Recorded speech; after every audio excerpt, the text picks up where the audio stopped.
week, it's APCO Senior Director Joe Tanner, who's advised Conservative and Labour politicians. Former Conservative advisor Joe Tanner. Lynn Davidson, former Conservative Special Advisor. Political strategist Joe Tanner. The elections expert Dr Nicholas White are with me. Lynn Davidson, who worked with Penny Mordaunt. Joe, is this the week that Rishi Sunak can turn it all around and have a enormous turn in the polls and win the general election? I think that's probably stretching it a bit. I don't think that's very likely. You have to know your candidate very well. You have to think very carefully about who your target audience is, and about how you play that to its strength. You don't think it's over? You don't think it's a done deal? You think there is? Well, it's never over. It is never over. And as I've said, we're just at the, believe it or not, we're only just at the halfway mark.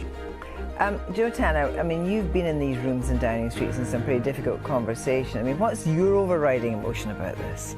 I mean, I think it's disgraceful. I mean, it's astonishing as well. You've got a campaign that's now lost its campaign director, which, you know, it couldn't be worse. I think the polls have just dominated this election campaign, and I think the worry actually for people out there is so many people are just fed up. They're fed up with politics, they're fed up with feeling that things don't work, they're fed up with feeling that their voice doesn't really matter. We spoke earlier, and I think it's worth saying that I think this Labour victory, and credit to Labour, as the outgoing Prime Minister said earlier on, is more rooted in the fact of the Conservative failures, and that's where it's birthed from.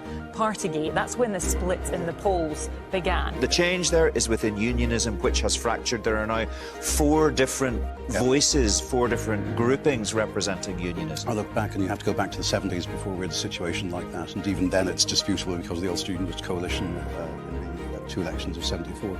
So yes, we're in a much more diverse situation in terms of the voices within unionism, and actually a shrinking space within nationalism.